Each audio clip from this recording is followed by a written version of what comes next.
Nesse vídeo falaremos sobre narrador, quais são eles e qual você deve escolher para contar a sua história. Olá, meus queridos, sejam muito bem-vindos. Eu me chamo Raíris e vamos falar sobre narradores. Quais são? A principal forma de classificar os tipos de narradores, o foco narrativo, é em narrador-personagem, narrador-observador e narrador onisciente. O narrador-personagem, ele conta a história em primeira pessoa. Vai prestando atenção e pega um caderninho para não perder nada. O narrador-personagem conta a história em primeira pessoa e a linguagem tende a ser subjetiva, ou seja, focado no sujeito, focado em quem está narrando. Esse personagem pode ser tanto protagonista quanto um personagem secundário. E já que a linguagem é tão subjetiva, é tão focada no eu, nas emoções desse eu, nas experiências desse eu, do ponto de vista desse eu, a narrativa tende a ser parcial. Obviamente, porque se uma história é contada a partir de um ponto de vista apenas, ela vai estar toda carregada daquele ponto de vista, daquela visão, e não vai ser uma narrativa imparcial. Como eu disse, pode ser narrado tanto pelo protagonista em primeira pessoa, quanto pelo personagem secundário, um coprotagonista. Um exemplo clássico do narrador-personagem coprotagonista é Sherlock Holmes e o Dr. Watson. E, embora seja em primeira pessoa, também usa bastante a terceira pessoa. Afinal, a história de Sherlock Holmes não é sobre o Watson, é sobre o Sherlock Holmes. Então, o ele vai ser usado mais predominantemente, ou seja, a terceira pessoa. Já o narrador observador conta a história em terceira pessoa, ou seja, ele fez, ele viu, eles foram, eles saíram, ele. É a terceira pessoa.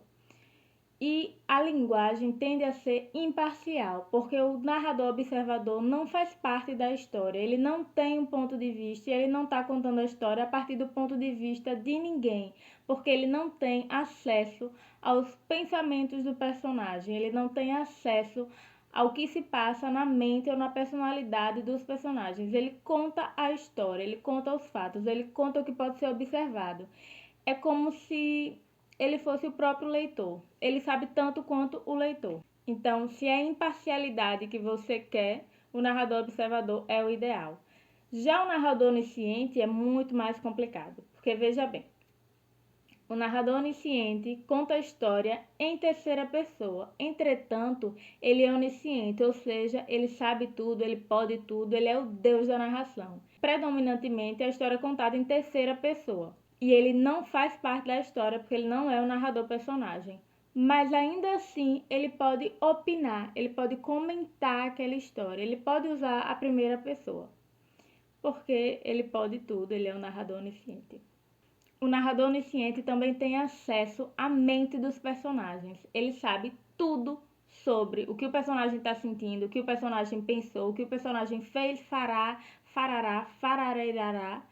Ele sabe tudo sobre a história, sobre os personagens. Ele consegue até narrar em primeira pessoa o pensamento do personagem, ou seja, o fluxo de consciência. Esse tipo de artimanha é chamado de discurso indireto livre e é um assunto para um outro vídeo. Então, se você quiser assistir esse outro vídeo sobre discurso, já se inscreve nesse canal e aguarda.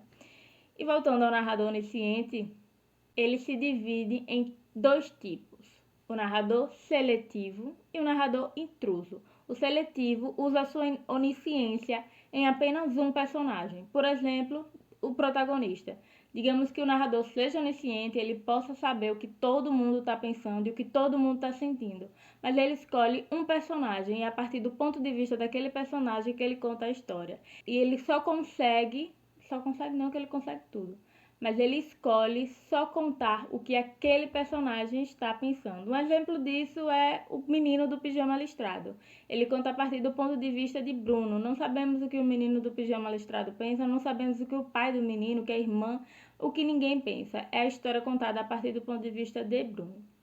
Esse é o narrador seletivo. Já o narrador intruso é como eu falei, ele acessa o que ele quiser e ele também opina sobre a própria história. Ele narra em primeira pessoa, comentando o que ele acha. Eu particularmente detesto quando isso acontece no livro, porque para mim o narrador é uma entidade. Quando o narrador assume uma opinião, eu vejo ele como pessoa. E como pessoa eu não consigo ver ele lendo pensamentos. E aí meio que cria um conflito na minha cabeça do narrador não poder ter uma opinião, porque ele não é uma pessoa. E se ele é uma pessoa, ele não pode saber o que as pessoas estão sentindo e o que as pessoas estão pensando. Isso gera um conflito, mas isso é probleminha meu. Então, esse é um narrador onisciente. E se esse vídeo tá te ajudando a entender melhor os tipos de narradores, já deixa um like, que isso incentiva demais a criadora de conteúdo. E vamos responder a seguinte pergunta: qual narrador você deve escolher para contar a sua história? Antes de escolher o narrador, você precisa saber qual a história que você quer contar, o que você quer com ela. Ou seja, se a ideia é passar um protagonista que se ligue muito fortemente ao leitor, é bom você escrever em primeira pessoa. Se você for um escritor amador, iniciante, é ainda melhor começar escrevendo em primeira pessoa, com o narrador personagem protagonista. Por quê? Porque não tem muito o que se pensar na hora de escrever em primeira pessoa. É do ponto de vista do narrador, então você já responde a pergunta de qual ponto de vista você vai usar, e o narrador vai ser o seu personagem. Além disso, essa parcialidade para contar uma história é até bacana para contar uma primeira história, porque já te ajuda a fazer o leitor entender o ponto de vista do seu protagonista, se ligar a ele. E isso é muito importante no livro. Se o leitor não consegue ter uma relação, uma ligação com o seu protagonista, vai ficar bem difícil ele querer continuar a história. Então, botar o seu protagonista para narrar é ótimo. Mas se você quiser uma história que requer uma imparcialidade, que quer que o leitor tire as próprias conclusões dos fatos e que apenas que os fatos sejam apresentados, aí você usa o narrador observador. Então, ele não vai tirar conclusões e ele não vai mostrar o ponto de vista de nenhum dos personagens, ele vai mostrar os fatos. O leitor não vai saber o que é que se passa na mente dos personagens, o leitor não vai saber o que os personagens estão sentindo, porque o narrador observador não tem o poder de nos contar isso. Ele só fala o que aconteceu, ele conta o que viu, e ele não tem superpoderes. Então, se a ideia é a imparcialidade, também a única vantagem desse narrador é a imparcialidade. Eu particularmente não gosto muito, porque eu acho ele fraco. Eu acho difícil escrever uma boa história com um narrador apenas observador. Eu acho que é preciso entrar um pouco mais profundamente na mente dos personagens. Mas isso também é uma opinião minha. E o narrador onisciente. O narrador onisciente eu não recomendo para escritores iniciantes. E mesmo assim, aparentemente é uma preferência dos narradores iniciantes. A pessoa nunca escreveu o livro, já começa com o narrador onisciente, sem nem saber como lidar com aquele poder. E com grande poder vem grandes responsabilidades. E um narrador onisciente não é uma coisa fácil de se trabalhar, porque é preciso pensar em como você vai gerenciar o poder do seu narrador. Você primeiro precisa escolher o ponto de vista do seu narrador. Pode usar mais de um ponto de vista, você pode usar mais de um narrador. Você pode usar tanto o narrador personagem em primeira pessoa, pode usar vários narradores personagens, pode usar, ou seja, vários personagens narrando. Você pode usar um narrador onisciente e um narrador personagem. Enfim, você está bastante livre para criar. Eu vou tentar recapitular mais uma vez tudo que eu disse, explicando as vantagens e desvantagens de cada narrador. O narrador do personagem, a vantagem é aproxima do leitor por mostrar o ponto de vista dele. A desvantagem, que não é necessariamente a desvantagem, só um fato, que a linguagem é parcial. Um exemplo dessa parcialidade, que chega até ser um narrador não confiável, é Dom Casmurro contando a história dele, do ponto de vista dele, que era um cara totalmente ciumento. Então, ele não é só um narrador parcial, como todo narrador personagem é. Ele também é não confiável, porque ele é um ciumento, psicopata, neurótico, ou não.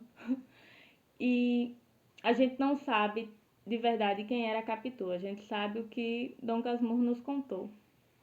Então, não confiável. E só para constar, esse narrador não confiável está dentro do narrador personagem. Então, o narrador personagem pode ser o narrador personagem protagonista, o narrador personagem coprotagonista, o narrador personagem não confiável. Depois tem o narrador observador, que narra em terceira pessoa, é imparcial e não acessa a mente dos personagens ou as emoções dos personagens. E tem o narrador onisciente, que sabe de tudo, pode fazer tudo, mas ele também pode escolher o que fazer. Espero que esse vídeo tenha te ajudado. Se esse vídeo te ajudou, deixa um like. Se não te ajudou, deixa nos comentários o que faltou, deixa dúvidas que eu posso responder em outro vídeo. E se inscreve nesse canal para receber mais vídeos de escrita criativa, porque eu só vou sossegar quando você escrever o seu livro. Leiam livros, beijos e até a próxima.